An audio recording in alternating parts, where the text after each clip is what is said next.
شہد کی مکھیاں پھولوں کا جو رس جمع کرتی ہیں وہ سب کا سب شہد نہیں ہوتا، اس کا صرف 1/3 حصہ شہد بنتا ہے۔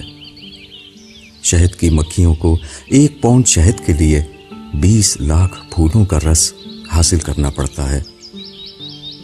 اس کے لیے مکھیاں تقریباً 30 لاکھ اڑانیں کرتی ہیں، اور اس دوران میں وہ مجموعی طور پر 50,000 میل تک کی مسافت طے کرتی ہیں۔ رس جب مطلوبہ مقدار میں جمع ہو جاتا ہے تو اس کے بعد شہد سازی کا عمل شروع ہوتا ہے۔ شہد اپنے ابتدائی مرحلے میں پانی کی طرح رقیق ہوتا ہے۔ شہد تیار کرنے والی مکھیاں اپنے پروں کو پنکھے کی طرح استعمال کر کے فاضل پانی کو بھاپ کی مانند اڑا دیتی ہیں۔ جب یہ پانی اڑ جاتا ہے تو اس کے بعد ایک میٹھا سیال باقی رہ جاتا ہے جس کو مکھیاں چوس لیتی ہیں۔ مکھیوں کے منہ میں ایسے غدود ہوتے ہیں جو اپنے عمل سے اس میٹھے سیال مادہ کو شہد میں تبدیل کر دیتے ہیں۔ اب مکھیاں اس تیار شہد کو چھتے کے مخصوص طور پر بنے ہوئے سوراخوں میں بھر دیتی ہیں۔ یہ سوراخ دوسری مکھیاں موم کے ذریعے حد درجے کاریگری کے ساتھ بناتی ہیں۔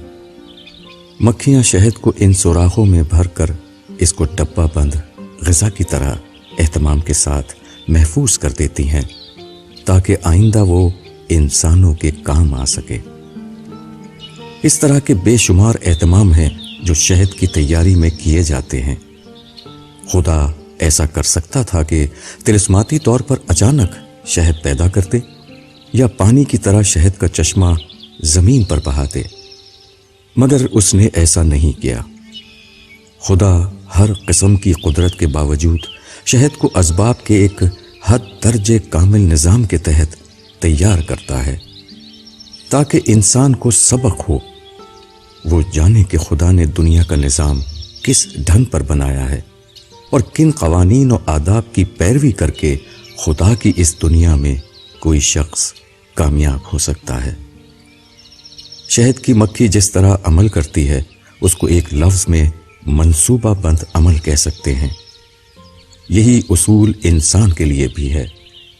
انسان بھی صرف اس وقت کوئی بامعنی کامیابی حاصل کر سکتا ہے جبکہ وہ منصوبہ بند عمل کے ذریعے اپنے مقصد تک پہنچنے کی کوشش کرے۔